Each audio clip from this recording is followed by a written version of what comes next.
It's the same thing with ACORN. An update from Friday's show. This is the community organizing group that became notorious for voter registration fraud allegations during the 2008 election.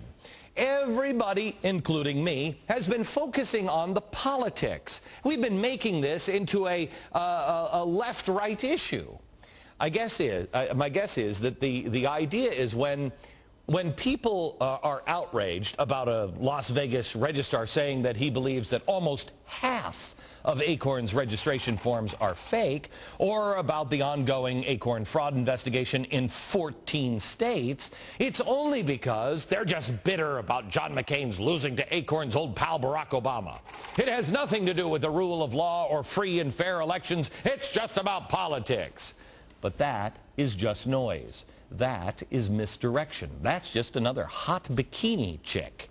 So while the right hand plays the games, what is the left hand doing? In case you missed it, here's what happened on this program on Friday. I think had a good message to begin with, and then they looked to see how much money they generated and how much power they got. And so instead of having it trickle up from the membership, which is what it's supposed to be, they looked and said, we can get X amount of dollars here. We'll convince our membership that this is what we should be working on. In other words, the left hand is counting the money, while the right hand is saying, hate monger bigots. ACORN and other activist groups are eligible to apply for $2 billion in federal funds to redevelop abandoned and foreclosed homes. Of course, if you think about it, only as left and right, you could play that off as just a thank you from the Obama administration, the main beneficiary of their efforts. But that's not all this is about.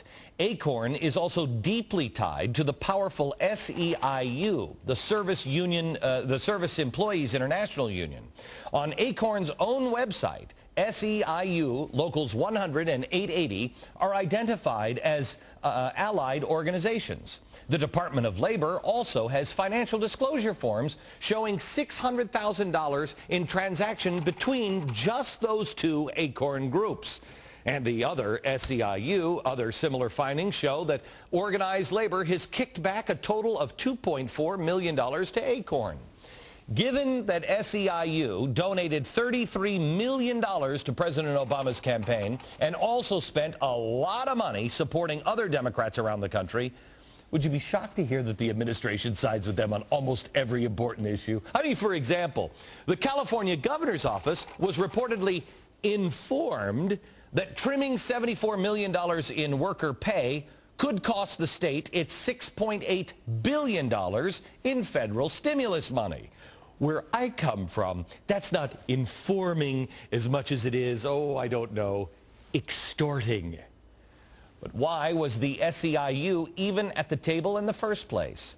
For the same reason that ACORN is also helping out with the 2010 census. The SEIU, ACORN, and the Obama administration are only about money and power, and they're all in it together for their own money and power. They're not in some star chamber. They're not calling each other up. They're gaining power and money separately and together. It's not about right and left and right. It is about right and wrong. And you can only see that clearly once we all stop falling for the distractions of those who just want to control.